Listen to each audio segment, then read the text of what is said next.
So she asked to talk, but then she lost her nerve, which is fine. And now she's covering her ears because she doesn't want to hear my criticism. Outstanding. Anyway, before we go too far, what we'd love you to do tonight, if you're up for it, is everybody here is touched by Dad in some way. So if you don't mind saying a few words about what he meant to you, or maybe a funny anecdote, that would be fantastic. We have some family who've come a long way, and I wanted to introduce you to them, because I think most people here know each other to a certain extent, but our American relatives obviously don't. So I'm sure I'm going to forget somebody, and if I do, maybe you can help me remember. So first of all, y'all know my mom, Jane Harris, who lives here. And my sister, Allison Harris. Why don't you stand up, Allie, and give a wave? Y'all know her. My wife, Tara, and our daughters, Charlotte and Sophie. And Sophie's going to talk at some point tonight. She wants to talk now. Not so much.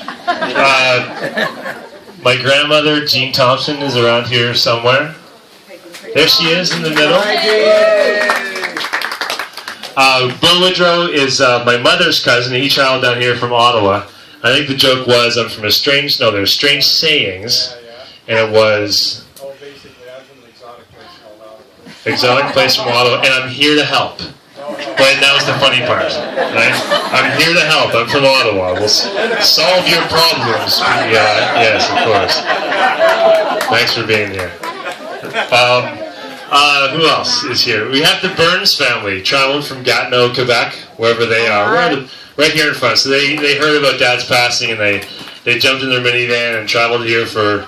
It was fine. Mr. Burns said, well, it's not a big deal. We traveled for a while. Stopped at 2 a.m. in some remote place in New Brunswick and kept on trucking. So, from the States, we've got Dad's sister, Patricia, wherever you are, right here. So Patricia is the eldest sister. She came to us from Oceanside, California, which is San Diego. And her daughter, Dawn, who's right here. We've got Dad's brother, David. Where's David? He's right here. He came from Tucson, Arizona. And Dave's claim to fame is that he went to school with Bill Clinton. No, don't boo him. It's wonderful. And he didn't pick up on Bill Clinton's Lothario skills, but anyway, there's still time. There's still time. And then Dad's youngest sister, Nancy, right here, is from Hot Springs, Arkansas. And her husband, Bill, is here from someplace in Texas. It's hot. Where he comes from, though. 4 days driving. I'm getting there. Sorry, yes, the youngest of the first. And then there's the Florida part of the family. So you've got Clay Harris. Where's Clay? Clay, step in here, Clay. You got it. So Clay helped build this house, and so he came up here when Dad and Mom were first building the house, and he helped lay a bunch of logs, and he didn't shower very often. And his wife Lisa is here. They live in Gainesville, Florida, which is where the University of Florida is. So nice to have you here. There was no shower. Yeah, absolutely. It's a stream. He bathed in the stream along with the beer and the milk and the eggs. It's nice. We've got Tana. Where's Tana? Tana's in the middle there with her fiance Greg. And they live north of Orlando, near Lake Mary, I think, right? Give or take. David, take pictures, if you would. Hey, Christ. And then Dad has two other brothers and sisters who couldn't be here this week from Colorado and Idaho. I'm getting there. Challenge is I don't have a piece of paper in front of me saying who's who, so I'm trying to kind of remember. My half-brother Reese, or Don, is here. Where's Don? Having a cigarette. He's right here. And he lives in Pensacola, Gulf Breeze, Florida, close to Pensacola. And he's got a lovely lady named Carol in his life. We've got Brett is here as well. Brett Kinsey from Dallas, or from Richardson, and his wife Peggy is here as well. Who's right there taking my photo? Hello. And Debbie Kinsey, right? Debbie Kinsey Apley from Hot Springs, Arkansas, as well. And behind her is my other cousin Russ, who traveled here from Lexington, Kentucky. Right? Lives in Hot Springs, is doing some building in Kentucky, and came up. So, have I forgotten anybody? No, I said Don. I said Don already. Yeah, I said Don already.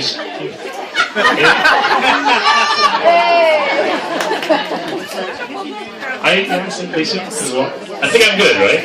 Okay, great. So again, thank you very much for having come today. The food looks wonderful, and I gotta say the support this week has been really, it's been moving to say the least. It's been kind of obviously a heartbreaking week for us, but to see so many people here to honor my dad's memory is just wonderful. So thank you so much for coming.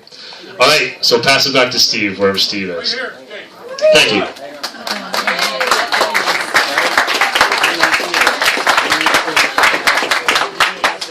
I know Jacob is his own man, but he's done a fantastic job. You gotta put the mic right up to your mouth. Okay.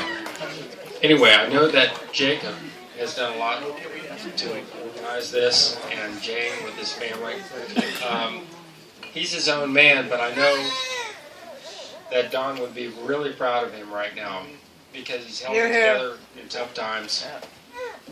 Don was a classy guy. He was always a class act. And he was a man's man, too. And I've always looked up to Don. If I had to have another father, I would have chosen Don to be my dad.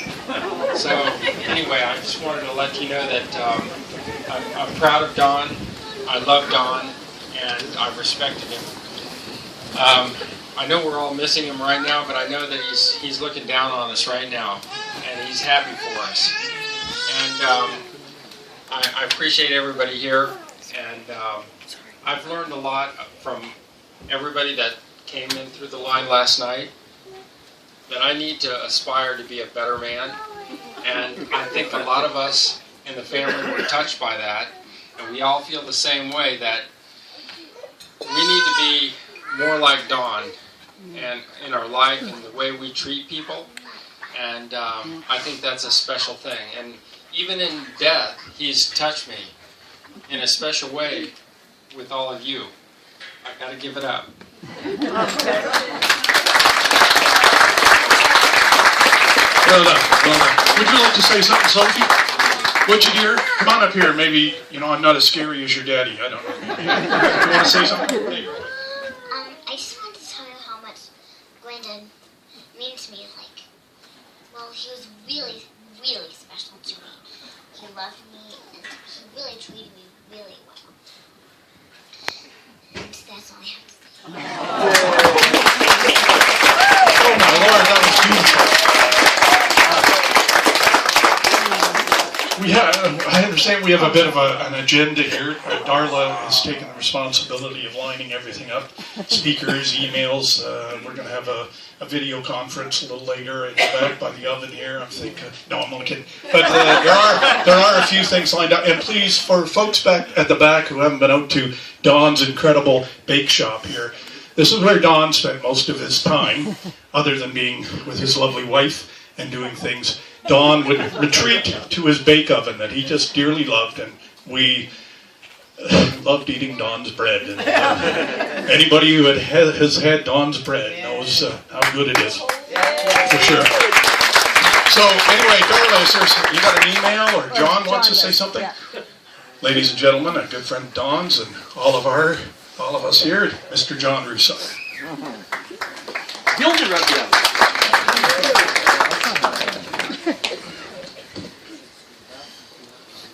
I have two messages. First one is from Mike Nicholson, who emailed me this today. Would like me to pass it on. From Tupper Lake, Nova Scotia. Dear Jane and family, I'm so sorry for the loss of Don. I can only imagine the shock and sadness you must feel. Please know I'm thinking of you all. Don brought such humor and understanding, such good feelings to my life. Some people leave that indelible sense of goodness in the friendships they have, and Don did this in ways I'm sure many will attest to. I remember such hilarious times working with him and the gang tree planting and learning to use the two-way radios in our trucks. At times we needed to know where the second truck was, and often it would be Don driving.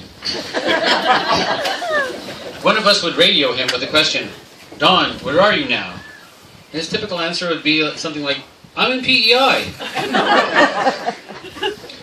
We also used to point out to him that when he said the word eyes, in his soft southern accent, it came out as to our ears. This led to several double entendres that would crack us all up, such as, "Don, I hope you have your eyes on the road when you're talking on the radio," to which he might reply, "I have no idea what you mean."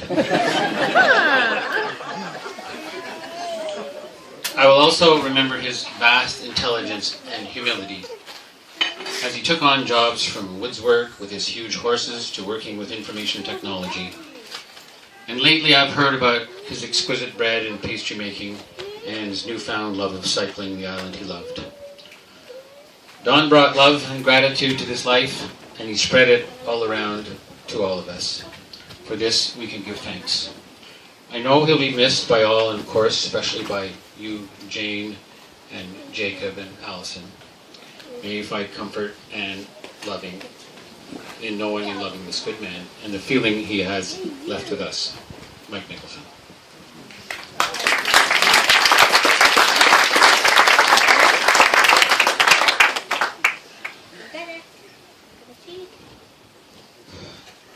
In the early 80s, we had tree planting contracts, as Mike mentioned. We had a rented van and a crew of planters that first year, driving around to mosquito-ridden, hell-on-earth sites in Kings County. That first year, the 12-person crew would, on the occasional Friday, not every Friday, buy 1 dozen beer to share around the van and celebrate the end of the week. By now you have guessed that Don was not on that crew that first year. 1 dozen. Don was on the crew and in the van in the second year. He made sure there was a cooler full of ice in the van, and we stopped at the liquor store every day of the week for 2 or 3 or 4 dozen beers.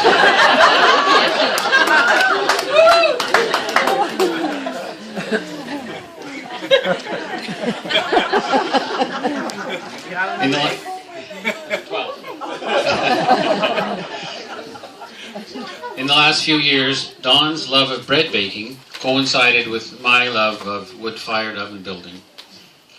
I had read about some unique, inexpensive oven building techniques, and I was looking for a way to try them out. And Don was my guinea pig. So we built ovens together. It was a great synergy that eventually led to Krusty the Backyard Baker sending these delightful emails every week. They always left me with a smile on my face and knowing that, at least somewhere, the universe was in order.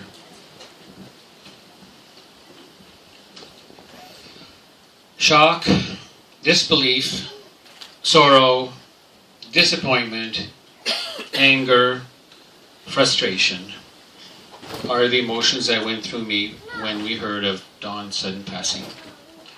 They say that when your time is up, it's up. But with Don, it was simply not up. He had mountains to climb, he had bridges to cross, and many miles to go before he slept. So we have to live without him, and his fabulous energy, and his love of so many things in life. As the pain diminishes, we will remember the fun and sun he brought to all of our lives. Yeah.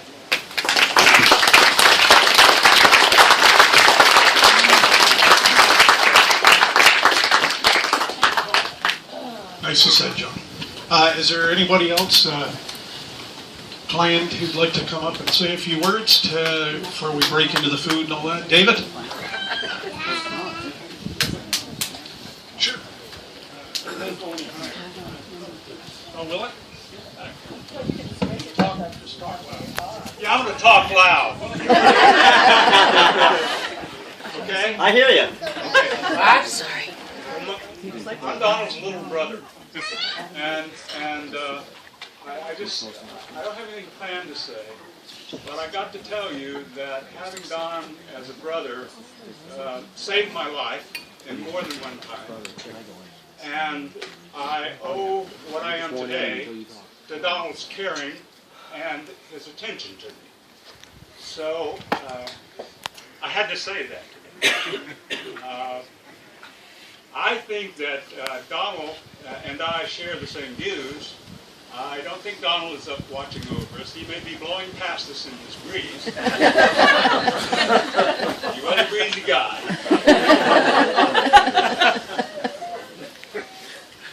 But where he will live on is in our memories. And in the very real good that he accomplished while he was here. And I hope that that good will carry on through each of us. And that we will carry on his spirit in the way we deal with our fellow people. And so I hope that we can do that. And so thank you very much for hearing a few words of that. Thank you.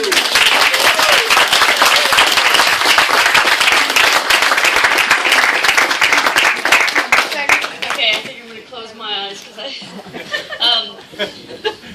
Uncle Donald was one of my favorite people in the world, but I saw a movie right after I heard about Uncle Donald passing away, and this woman was planning her own funeral, and she says, I want to put fun back in the funeral. And I think that's what Uncle Donald wants us to do, is put fun back in the funeral. And so let's all, unite together and just think about Uncle Donald and love each other. So enjoy. Thank you.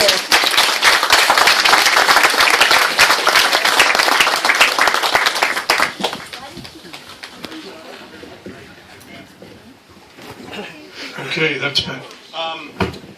There are a few. Yes, yeah. I just wanted to mention that we do apologize to our American friends and family visiting here today because of the high cost of Canadian alcoholic libation. You guys probably are shocked the hell right out of you when you went to the liquor store. Geez, how do these people afford to stay drunk? It's true. It is true. Yes. Over a quarter century ago, my wife and I and a family moved next door, a little farm next door, and we come over to visit Don and Jane, and we had a nice evening. And I went home, and I had two emotions. So John was talking about emotions. My first emotion was disappointment. I'll explain. And the second was jealousy. The disappointment was that I hadn't met this amazing couple earlier, because they were amazing. It just lit up our life when we came to visit them. The jealousy was the people that knew them longer. John in the rubber boot days, and there's lots of rubber booters around here that did the tree planting and moved to PEI and built the log houses in the woods. The people that knew him a little longer, there's Richie's over here somewhere, right over there. Richie went to university with Don. Can you imagine being a roommate with Don at university? I'm jealous. And then he sees family from the States, that's known him all his life. That's just jealousy. But, I have to thank that family for giving us Don for the last half of his life. He was, he enriched everybody that's here. When I heard about the bad news and I made some calls and bumped into people, there's different reactions. Everybody had a kind of a first reaction. And the first thing that one person said was, man, he was indestructible. I thought he would outlive all of us. And we all knew that. Don was a tremendous athlete. You see all the professional athletes out there. I'd put Don against anybody for his age. And the next reaction was Don reinvented himself. Don went from archaeologist to woodsman to information technologist, and Mr. Cresty, of course, everybody knows was that. But he just reinvented himself. And the amazing thing was that whatever he was involved in, whether it was cycling or snooker or bread baking, he was improving. He was getting, I couldn't beat him at snooker anymore. Like he was improving. He's 73 years old and he was still improving. So how do you beat that? And another reaction was a funny reaction, was Santa Claus in spandex. First reaction. You may not know this, but Don played Santa Claus for several years to the preschoolers down the road. He'd get the red outfit on and the black boots, and off he'd go and play Santa Claus. Here's a man that easily could have been, yeah, in spandex, easily could have been a professor in an elite university somewhere. He had phenomenal intelligence. He was, as Jane would say, was the fountain of information. It was amazing what he could bring to the table and the discussions he would have, whether it be dissertations on bread or something else. He just had an amazing ability to do that. And one thing about Don that I have to say, and I think everybody that knew him would agree, is that whether you met him, you know, at the grocery store, which for our southern friends is the beer store, or you come over for a visit, you know, no matter what, you walked away feeling better because you had some laughs, you know. And if you stayed long enough with him, you learned something. Because he was a pretty smart guy. You know, we enjoyed him so much. So what I'd like to do is I'd like to ask for a little moment of silence. I know we're silent here, but lots of time to do that. For people that are inclined to prayer, go ahead, say a prayer for Jane and her family. That would be wonderful. For people that are not, I would suggest that you think of a memory that you have of Don, whether it's back in the school days or in the rubber boot days or back out on the sleigh ride. I know my kids are here and they had a nice day. He was a wonderful neighbor. And, or just down at the beach or at the kitchen table, just having a couple of beers. Think of that. And I'd like to ask for a moment of silence. And then we're going to have a toast to the man. So.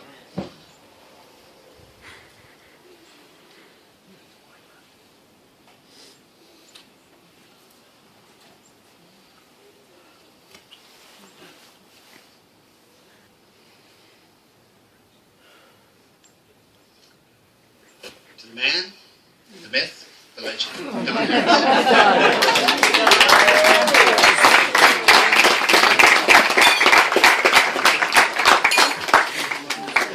Well, that was great, and thank you, Dan. You're right on. By all means. Good job. Big sister. Yeah. Well, Donald was our little, my little brother, and we all knew he was amazing, but we didn't know that everybody else knew it. And we were so blown away and so honored. How do you all love Don? And thank you so much for turning out last night and today. Everybody that contributed to making this happen. And I admire Jane so much. She's a pretty awesome lady also. So thank you.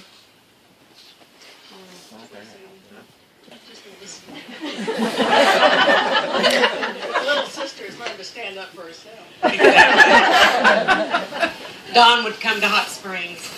The first place we would stop after I picked him up at the airport was at the beer store. Service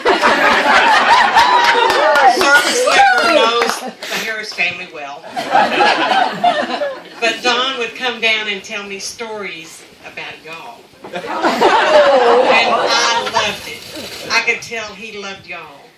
And that he would come down and sit with my mom and at the nursing home a couple of times a year, as soon as often as he could. But he would tell stories about how much he enjoyed being up here, about playing snooker. He liked to play snooker. And the bike rides. I mean, that was the second thing we did, was go to the bike store and rent a bike. Okay, and he would ride it home, which was quite a ways, which just blew me away. Anyway, thank you so much. Thank you so much.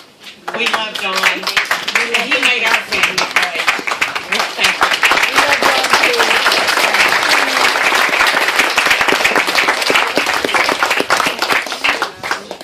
Anybody else like to say a few words? Don, I know I reiterate, I think Dan's hit the nail on the head for us all. How great a guy. I think the most amazing thing about Don was that for his family, that he was so gosh darn lovable. And I overheard somebody say, I don't think I ever saw a picture of Don without a smile on his face, and that's the absolute truth. I do the shopping in my family, and I'd go every Saturday, and I'd go to the superstore, the Sobeys or whatever, and then I'd come down here and get my bread. And about 4 hours after I left the house, I'd arrive home with the groceries. And my wife Nancy would say, gee, Murphy, how long does it take you to go shopping? Well, of course, 2 hours was taken up because Don would be here and, hey, how about a glass of wine or a beer? We'd sit out in the breeze here and talk about bread or anything else, like Dan said, from dinosaur discoveries to archaeology in Lewisburg, where he used to work, he and Jane and everything. So he's just an incredible person, and we all know that, and that's why we're here. If there's anybody else who'd like to say something, please do. Come on right up, because more the merrier.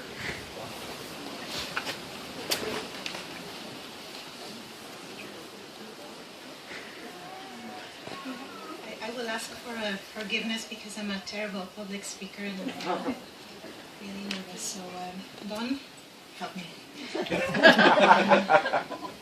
I had the greatest fortune to meet Don about almost 10 years ago now, when I lived here, and I was his Spanish teacher for over 3 years here in PEI, and then when I moved to Halifax, we continued to do our lessons over Skype. He was just so passionate about everything, really. Everything that we talked about, he was passionate about. But the Spanish language, and particularly Mexican culture, was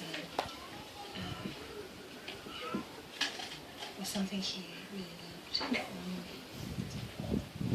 So I don't throw anything away, apparently, and I have so much clutter. And thank goodness for that, because I had a lot of material that Don wrote in Spanish. Assignments. I gave him a lot of homework because he asked for it. And I was so thrilled because no one does. So I was like, yes, I'm going to give you homework. And because he enjoyed writing so much, I asked him to write and write. And every time he emailed me, like until just a couple months ago, it would be in Spanish.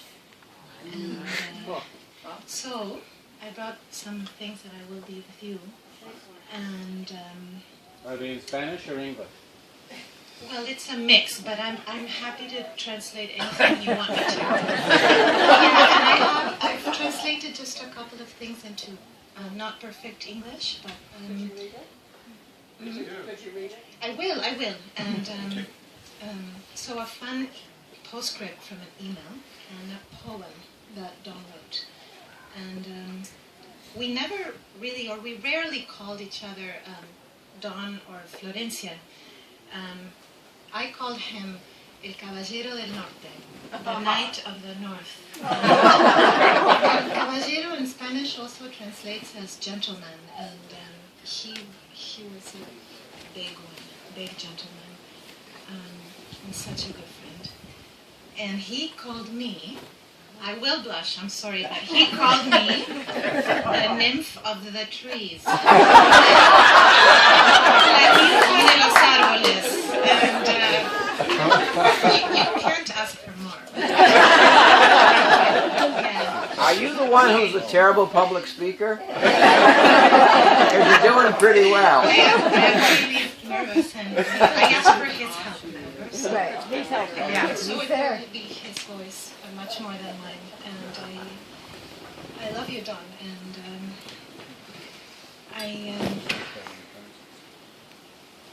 I've lost my mom also this year, and the tears that I've shed for Don,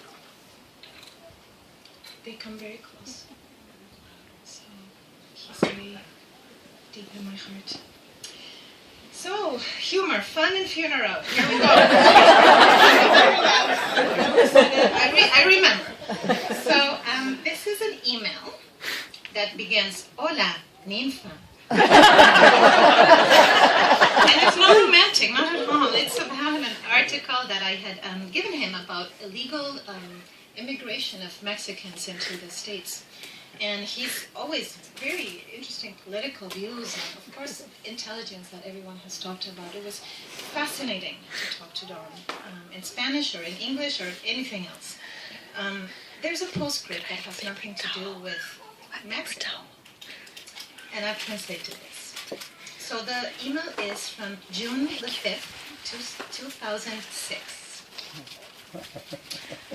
Hey, Jane's birthday is not tomorrow. It's today.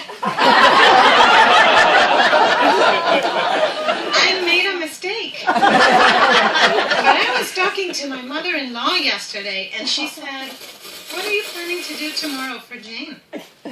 Tomorrow? Isn't her birthday on June 6th? If it weren't for my mother-in-law, today I would be in deep shit. And